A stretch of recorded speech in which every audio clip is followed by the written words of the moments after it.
Hello guys, welcome to Ratna's YouTube channel. ഇത് ഞാനിന്ന് ഇത് സോയ ചങ്ക്സ് തിളച്ച വെള്ളത്തിൽ ഇത്തിരി ഉപ്പിട്ടിട്ട് വെച്ചിട്ടുണ്ട് കേട്ടോ. സോയ ചങ്ക്സ് വിത്ത് പൊട്ടറ്റോ മസാല. സോയ ചങ്ക്സിലേക്ക് പൊട്ടറ്റോ ചേർത്താൽ എങ്ങനെ ഇരിക്കുന്നു നമുക്ക് നോക്കാം കേട്ടോ.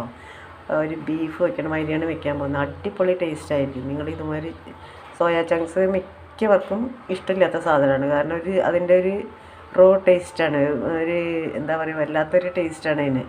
നല്ല പോലെ കഴുകി വൃത്തിയാക്കിയിട്ടില്ലെങ്കിലും ശരിക്കും വെച്ചിട്ടില്ലെങ്കിലും. അപ്പോൾ അതിൻ്റെ കൂടെ നമ്മൾ മസാലയൊക്കെ തയ്യാറാക്കി വെച്ചത് ഒരു പൊട്ടറ്റോ, 2 സവാള, 2 പച്ചമുളക് ഇട്ടിട്ടുണ്ട്. ഒരു പച്ചമുളക് ഞാൻ പിന്നെ ഒരു ടൊമാറ്റോയുടെ പകുതിയാണ് എടുത്തിരിക്കുന്നത്. അപ്പോൾ പകുതി ഞാൻ കടുക് വറുക്കുമ്പോൾ എടുക്കാനാണ്. പച്ചമുളകും ഒരെണ്ണം കടുക് വറുക്കുമ്പോൾ എടുക്കാൻ. അതൊക്കെ ആവശ്യത്തിന് എടുക്കാം കേട്ടോ. പിന്നെ ഞാൻ ഇത്തിരി മസാല ഞാൻ ഫ്രിഡ്ജിൽ വെച്ചിട്ടുണ്ടായിരുന്നതാണ്. മസാല ഇട്ട് കൊടുക്കാൻ നമുക്ക് ആവശ്യത്തിന് ഇട്ടാൽ മതി കേട്ടോ. ഇത് ഞാൻ അരച്ച് ഫ്രിഡ്ജിൽ സ്റ്റോർ ചെയ്ത് വെക്കുന്നതാണ്. അപ്പോൾ അത് പിന്നെ ഇത്തിരി മഞ്ഞൾപ്പൊടി ഇട്ട് കൊടുക്കാം, കുറച്ച് ആവശ്യത്തിന് കേട്ടോ. മുളക് പൊടിയും കുറച്ച് ഇടുന്നുള്ളൂ. പച്ചമുളക് ഇടുന്ന കാരണം മുളക് പൊടി അധികം വേണ്ട. ഇനി നമുക്ക് ഇത് ആവശ്യത്തിന് വെള്ളം ഒഴിച്ച് കൊടുക്കാം.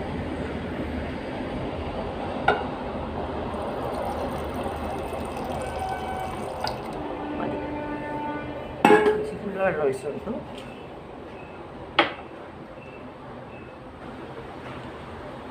പൂട്ട് കൊടുത്തു. ഇത് നന്നായി ഒന്ന് മിക്സ് ചെയ്ത് കഴിഞ്ഞിട്ട് നമുക്കിത് അടച്ച് വെച്ചിട്ടൊന്ന് 4 വിസിൽ വരുത്താം. ഇതിൻ്റെ സ്റ്റൗവിൻ്റെ കാര്യമാണ് എൻ്റെ കുക്കറിൻ്റെ കാര്യമാണ് ഞാൻ പറഞ്ഞിട്ട് 4 വിസിലെന്ന്. നിങ്ങൾക്ക് എത്രയാണെന്ന് എനിക്കറിയില്ല. അപ്പോൾ എത്ര ഇട്ടാലാണ് വേവ് വെച്ചാൽ അതേപോലെ വെള്ളമൊന്നും ഒഴിക്കാൻ മറക്കണ്ട.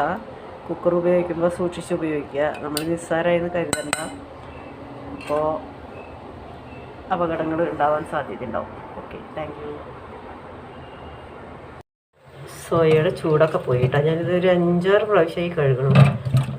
പദമാതിരി ഇങ്ങനെ വരുന്നുണ്ടില്ലേ. നല്ല ക്ലിയർ വാട്ടർ ആവണം. പിന്നെ ഇത്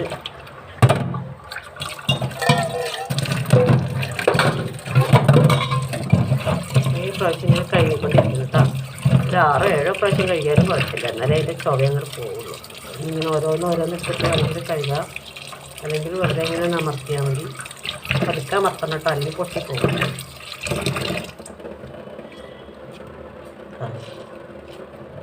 നമ്മളിങ്ങനെ നല്ലോണം പിഴിയാൻ അമർത്തിയിട്ട്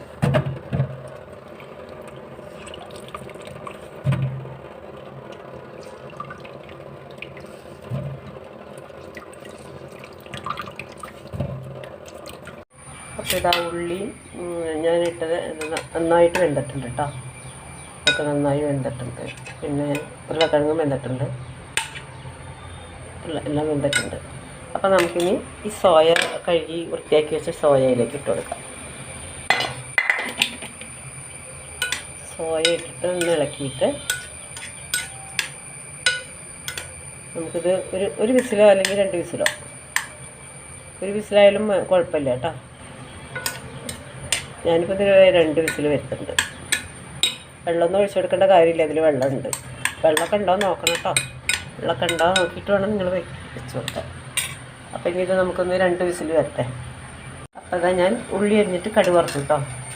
ഇത്തിരി മസാല ഉണ്ടായിരുന്നു, അത് ഇടാൻ മറന്നു. അപ്പോൾ ഞാൻ ഇപ്പോൾ ഇടാണ് ഇതിൽ.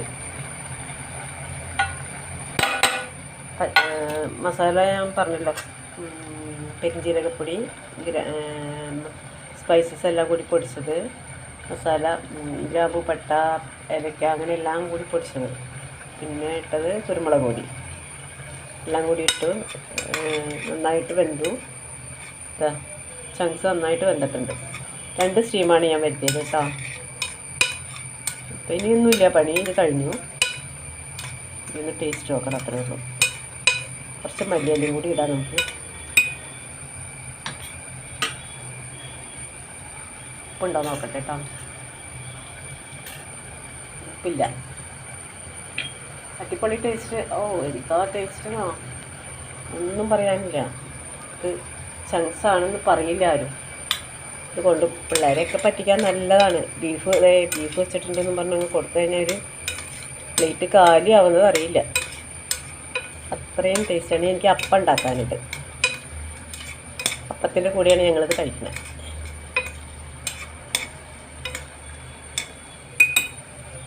വാങ്ങി വയ്ക്കാൻ പോകാം. ഇത്തിരി മല്ലിയിലയും കൂടി ഇടാം നമുക്ക്. ഇതൊന്നുമില്ല പണി. അപ്പോൾ നിങ്ങൾ എന്തായാലും ഇത് ട്രൈ ചെയ്ത് നോക്കണം കേട്ടോ. അല്ലെങ്കിൽ ഭയങ്കര നഷ്ടമായിരിക്കും. കാരണം എന്താണെന്ന് വെച്ചാൽ സോയാ ചങ്ക്സ് കഴിക്കാത്തവർക്ക് എല്ലാവരും കഴിച്ചു പോകും ഇങ്ങനെ വെച്ചാൽ. അടിപൊളി ടേസ്റ്റാണ്, ഒന്നും പറയാനില്ല, അത്രയും ടേസ്റ്റാണ്. അപ്പോൾ നിങ്ങൾ എന്തായാലും ട്രൈ ചെയ്ത് നോക്കുക. എല്ലാവർക്കും ഇഷ്ടപ്പെടും, ഇഷ്ടപ്പെടാതിരിക്കില്ല കേട്ടോ. Thanks for watching my video. നിങ്ങൾക്ക് എൻ്റെ വീഡിയോ ഇഷ്ടപ്പെടുകയാണെങ്കിൽ ലൈക്ക്, കമൻറ്റ്, ഷെയർ, പിന്നെ സബ്സ്ക്രൈബ് ചെയ്യാൻ മറക്കരുത്. ബെല്ലൈക്കണം എനേബിൾ ചെയ്യുകയാണെങ്കിൽ ഞാൻ ഇടുന്ന അടുത്ത വീഡിയോയുടെ നോട്ടിഫിക്കേഷൻ നിങ്ങൾക്ക് കിട്ടുന്നതാണ്. Okay, thank you so much. കണ്ടോ, ഇതാണ് എൻ്റെ അപ്പച്ചട്ടി. നല്ല അടിപൊളി അപ്പച്ചട്ടിയാണ്. എന്നാലും ഞാൻ എല്ലാ പ്രാവശ്യം ഇതിലല്ല ഉണ്ടാക്കുന്നത്. ഞാൻ ഇന്ന് അപ്പം ഉണ്ടാക്കുന്നത് വെറും ദോശക്കല്ലിലാട്ടോ. ഈ ദോശക്കല്ലിലാണ് ഞാനിന്ന് അപ്പം ഉണ്ടാക്കണേ. നല്ല അടിപൊളിയായിട്ട്. വല്ലപ്പോഴൊക്കെ നമുക്ക് അയൺ കിട്ടണം എന്നുണ്ടെങ്കിൽ ഇങ്ങനെ ദോശക്കല്ല്, അല്ലാതെ നോൺ സ്റ്റിക്ക് മാത്രം ഉപയോഗിച്ചിട്ട് കാര്യം